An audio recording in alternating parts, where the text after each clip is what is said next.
At Tu-An Temple, a solemn and heartfelt ceremony was held. A wealthy and well-known man from the city of Chang'an came to make an offering, not of gold or incense, but of life. Hoping to bring health and blessings to his newborn grandson, he arranged for the release of many birds and animals, believing that through such compassion, merit would follow. On the surface, the act appeared noble and full of kindness, but in truth, was it truly in harmony with wisdom? From what I have come to understand through years of contemplation and observing the way of things, releasing animals into nature is not always an act of pure goodness. We must ask, are these creatures suited for the environment they are being released into? Will they thrive? Or will their presence bring harm to others? Even an act done with good intent can bear unintended consequences when lacking discernment. The wealthy man, with all his sincerity, may not have realized that setting those animals free without proper consideration could disrupt the balance of nature.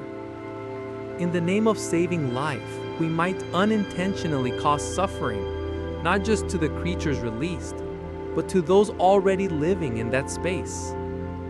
This story serves as a gentle but powerful reminder. True virtue must walk hand in hand with wisdom. Kindness, when guided by understanding, becomes a force for harmony, but kindness without insight can lead us astray. Releasing life is a sacred act, but only when it aligns with the laws of cause and effect, not when it springs from impulse or a desire for personal gain. And so what seems like a tale about setting animals free is, at its heart, a teaching about mindful action, that merit arises not only from what we do, from how deeply we understand why we do it. One of the deepest reflections I've carried along my path of practice is this, that true compassion must be held in the arms of wisdom. Without wisdom, even the most well-meaning act can ripple outward into harm. There was a young monk named Deepen, his name means wisdom, who once reminded us that releasing animals, though born from a compassionate heart, can lead to heavy karmic consequences if done without insight. That teaching struck me deeply. He said something that stays with me to this day. To release a creature is not just to let it go. It is to understand the ecosystem it enters and how it lives among others. That moment opened my eyes. How often have I, in the name of kindness, acted without full awareness? Sometimes the desire to do good blinds us to the long-term effects of our actions. What we think of as saving a life may actually lead to suffering, not only for the animal we release, but for others whose balance is disrupted. Releasing life, then, is not a simple gesture. It is an act of great responsibility. The animals we free may not belong in the place we set them. They may destroy other species, spread illness, or suffer themselves because we fail to see the whole picture. Without understanding the web of life into which we intervene, even a compassionate hand can become the cause of harm. Every time I reflect on my own acts of kindness, I ask myself, have I truly understood the karma behind what I do? Am I planting seeds of peace, or merely following habit, unaware that I may be sowing suffering? As Deepen reminded us, compassion without wisdom is not true compassion. It is sentiment without clarity. It feels good in the moment, but may leave deep wounds behind. Only when wisdom walks beside kindness do our actions truly heal. Only then can our good intentions blossom into genuine benefit, not just for ourselves, but for all beings. Amidst the tension of the release ceremony, the sky broke open with radiant light. From above, a majestic presence descended, calm, luminous, and infinitely compassionate. It was the Blessed One himself. The moment held us still.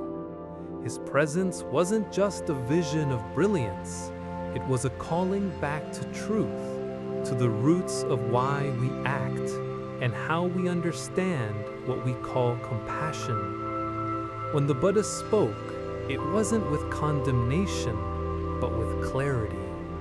He reminded us that setting beings free is not as simple as opening a cage. To free life without wisdom is to tamper with causes and conditions we may not comprehend. I remember reflecting deeply in that moment.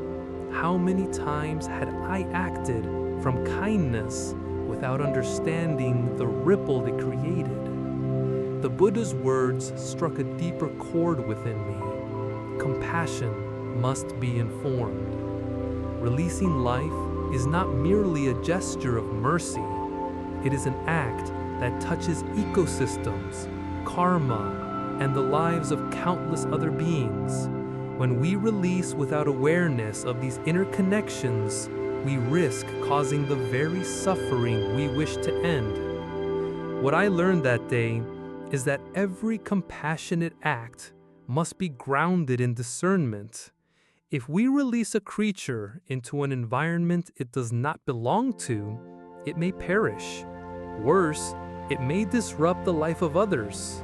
And in doing so, our act, though well-intended, becomes a cause of harm. The Buddha's appearance that day was not just a miracle.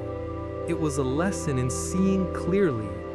In today's world, I see so many still acting out of habit, clinging to rituals without reflection. But the Dharma calls us to pause and look deeper. The release of life only carries merit when it is done with full understanding of cause and effect. When wisdom and compassion move together, our actions create peace. When they are divided, we may wander far from the path, even while thinking we walk it. The Buddhist teaching helped me widen my view of what it truly means to do good. To act in harmony with the Dharma is not simply to mean well, but to see clearly, and in that clarity, to serve life in its true form. To release a creature from a cage may seem, at first glance, like an act of pure compassion. But I've learned, sometimes through my own mistakes, that kindness without wisdom can bring more harm than healing. Especially when it comes to releasing animals into the wild, we must understand not all lives belong in all places. The most profound lesson I've taken from this story is that compassion must walk side by side with discernment. To save a life is not merely to let it go, but to ask, is this its true home? Can it thrive where it's being released? Or will it suffer, or worse, bring suffering to others? Dropping a creature into the wrong habitat, however well-intended, can shatter the delicate harmony of an ecosystem, a harmony that took lifetimes to shape. In today's world, many acts are done in the name of mercy, but without reflection. People release foreign species into local environments, without realizing that such animals might overrun native ones, spreading disease, consuming resources, or throwing the whole system into chaos. This, to me, is a crucial aspect of what true compassion looks like in action.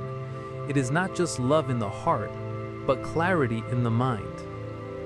I've seen too how dangerous it is to release aggressive or sick animals, not just for the natural world, but for our own safety and karma. What we unleash without care may one day circle back to us in ways we never expected.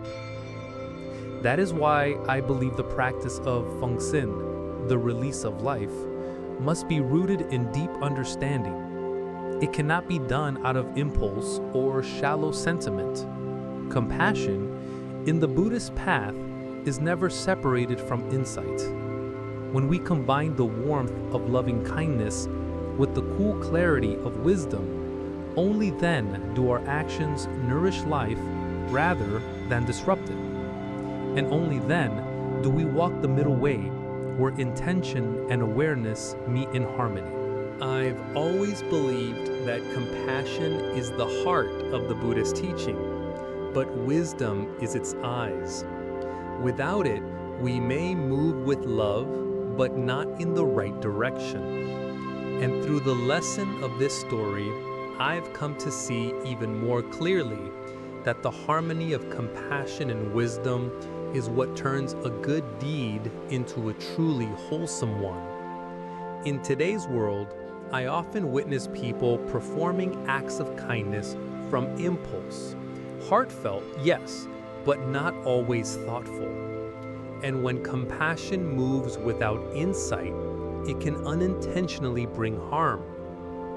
We may think we are saving others, but end up creating karmic burdens for ourselves and those we meant to help.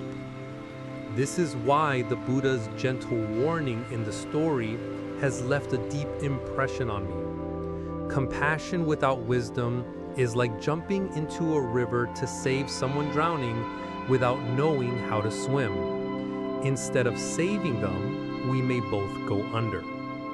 On the other hand, wisdom without compassion becomes cold and disconnected, sharp in clarity, but empty of warmth. Neither alone can liberate, but when they are held together, each supports and strengthens the other. Life has shown me this truth again and again. Those who act with mindful awareness, who reflect on the consequences of their actions, often bring about more peace, more healing than those who act only from emotion. The act of releasing life, for example, is a powerful metaphor.